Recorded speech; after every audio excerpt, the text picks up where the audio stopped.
बिस्मिल्लाहिर्रहमानिर्रहीम। अस्सलाम वालेकुम स्टूडेंट्स। आज हम पढ़ेंगे equation of continuity physics first year chapter number 6। बेटा इक्वेशन ऑफ कॉन्टिन्यूटी बेस करती है लॉ ऑफ कंजर्वेशन ऑफ मास पर। सबसे इंपॉर्टेंट एमसीक्यू है बेटा, अक्सर पेपर में आ जाता है।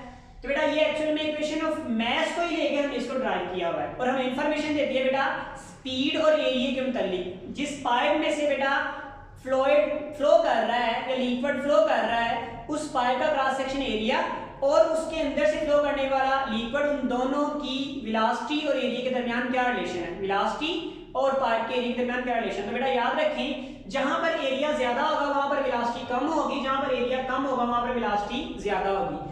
बेटा लास्ट लेक्चर में हमने डिस्कस किया था जहां पर स्ट्रीम लाइंस यानी लिक्विड के फ्लो की जो लाइनें हैं, लेयर्स हैं, एक दूसरे के करीब करीब होंगी वहां पर स्पीड ज्यादा होगी और जहां पर दूर दूर होंगी वहां पर स्पीड कम होगी। बेटा इसी चीज को एक्सप्लेन करती है। सपोज करें बेटा यहाँ पर एरिया जो है ये 6 है, वेलोसिटी कितनी है 3 है, तो दोनों का प्रोडक्ट करें बेटा कितना आ रहा है 18। यहाँ पे एरिया कम हो जाएगा तो वेलोसिटी बढ़ जाएगी, दोनों का प्रोडक्ट फिर भी कितना आएगा 18 आएगा। बेटा हमारे पास ए और बी का प्रोडक्ट हमेशा क्या रहता है, कांस्टेंट रहता है, ये कभी भी चेंज नहीं होता। ये इक्वेशन ऑफ कॉन्टिन्यूटी बेटा हमें एक्सप्लेन करती है, बताती है। तो बेटा इसकी स्टेटमेंट सबसे पहले लिख लें। स्टेटमेंट बेटा क्या लिखा हुआ है, the product of cross section area of pipe and the speed of fluid. Product किस चीज का, एरिया पाइप का, एंड वेलोसिटी, और वेलोसिटी किस चीज की बेटा, स्पीड किस चीज की, फ्लूइड की। एट एनी पॉइंट, किसी पॉइंट पर, यहां पर ले ले, यहां पर ले ले, यहां पर ले ले, यहां किसी पॉइंट पर बेटा ले ले। At any point is remain constant, क्या रहेगी बेटा, कांस्टेंट रहेगी। बेटा इसको मैथमेटिकल में कैसे लिख सकते हैं, ए वी, ए और वी का प्रोडक्ट हमेशा क्या रहेगा, कांस्टेंट। इसके बेटा दूसरी फॉर्म लिख सकते हैं a1 v1 is equal to होगा a2 v2। अब बेटा कांस्टेंट का मतलब क्या है, कांस्टेंट का मतलब ये है कि जहां पर वेलोसिटी ज्यादा होगी वहां पे एरिया कम होगा और जहां पर एरिया ज्यादा होगा वहां पे वेलोसिटी कम हो जाएगी। उससे इनवर्स इसको लास्ट में प्रूव भी करेंगे बेटा। इसकी एक्सप्लेनेशन के लिए बेटा हमने क्या किया है, consider liquid is flowing in the pipe. Consider किया है कि लिक्विड जो फ्लो कर रहा है पाइप में which is regular, steady and incompressible। बेटा रेगुलर है मतलब स्ट्रीमलाइन फ्लो है, इनकम्प्रेसिबल मतलब ऐसा लिक्विड फ्लो कर रहा है जिसको आप कंप्रेस नहीं कर सकते, दबा नहीं सकते। एज शोन इन फिगर, जैसे कि इस फिगर में दिखाया गया है। The mass of liquid at cross section area A1। बेटा जो मास ऑफ लिक्विड जो इंटर हुआ है क्रॉस सेक्शन एरिया A1 में, उसको निकालने के लिए बेटा हम फार्मूला इस्तेमाल करेंगे, density is equal to mass over volume. तो बेटा मास किसके इक्वल होगा, वॉल्यूम को जाके मल्टीप्लाई करेगा तो बेटा लिखा हुआ है density is equal to mass over volume. बेटा जो यहां पर इंटर हो रहा है उसको हमने कह दिया डेल्टा m, जो यहां से आउट हो रहा है उसको हम बेटा कह देंगे डेल्टा m2।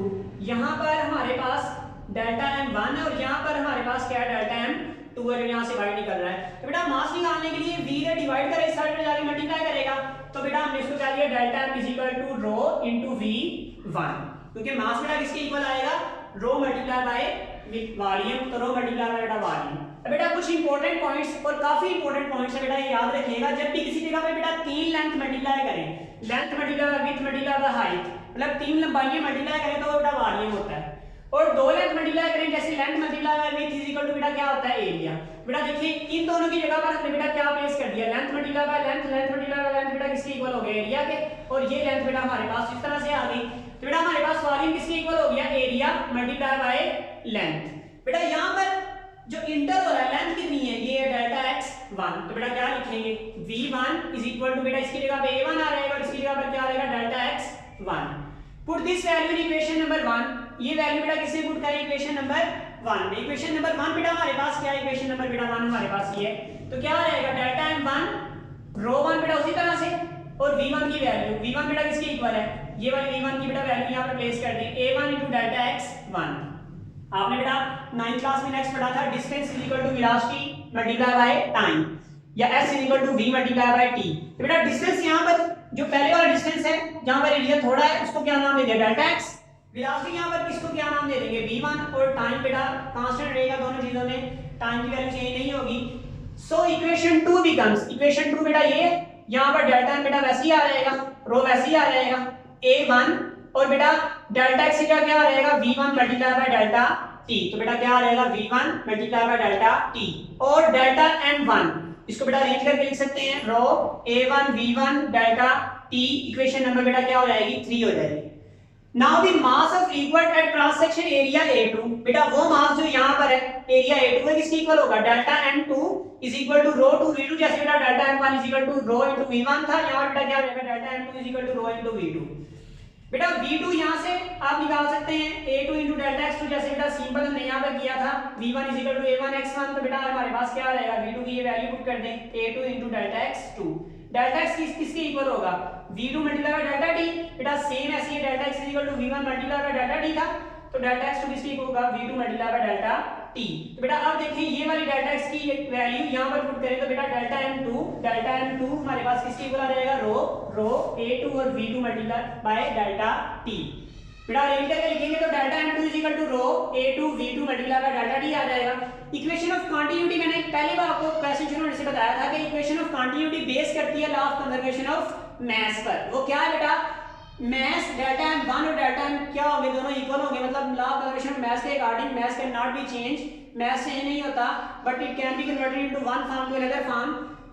इट मींस बेटा delta m1 is equal to क्या होगा delta m2 from equation 3 and 4। Equation 3 और 4 से बेटा क्या चीज आप प्रूव कर सकते हैं, इक्वेशन 3 बेटा हमने वैल्यू निकाली थी, किस चीज की निकाली थी, delta m1 rho A1 V1 multiply by delta t, और डेल्टा इक्वेशन 4 में क्या निकाली थी rho A2 V2 multiply by delta t, तो बेटा क्या लिख लेंगे rho A1 V1 multiply by delta t is equal to rho A2 V2 multiply by delta t।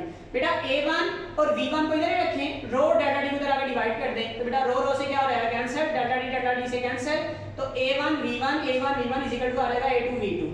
It means that इसका मतलब बेटा क्या है, इसका मतलब ये है कि A और V का प्रोडक्ट क्या है कांस्टेंट, पहले जितना था उतना ही आएगा, तो इसको हमने क्या लिख लिया AB is equal to constant. कैसे बेटा आपका यही तक है, फर्दर बेटा मजीद कांसेप्ट को बिल्ड अप करने के लिए, सॉल्व करने के लिए, एमसीक्यू वगैरह को हल करने के लिए बेटा मैंने आगे सॉल्व किया हुआ है। बेटा उसके लिए A V दोनों मल्टीप्लाई कर रहे हैं, तो बेटा V इधर मल्टीप्लाई कर रहे हैं, साइड पर आके डिवाइड हो जाते हैं, और डिवाइड हो गया। आपको बेटा पता है कांस्टेंट को और इक्वल को खत्म करके हम प्रोपोर्शन का साइन लगा सकते हैं, तो A इनवर्सली मोशन किससे आ रहेगा, स्पीड क्या रहेगा, मीन जहां पे एरिया ज्यादा होगा वहां पर स्पीड कम होगी, और जहां पे एरिया कम होगा वहां पर स्पीड बेटा क्या होगी ज्यादा होगी। जी बेटा कोई क्वेश्चन हो तो कमेंट में पूछिएगा। अस्सलाम वालेकुम व रहमतुल्लाहि व बरकातहू।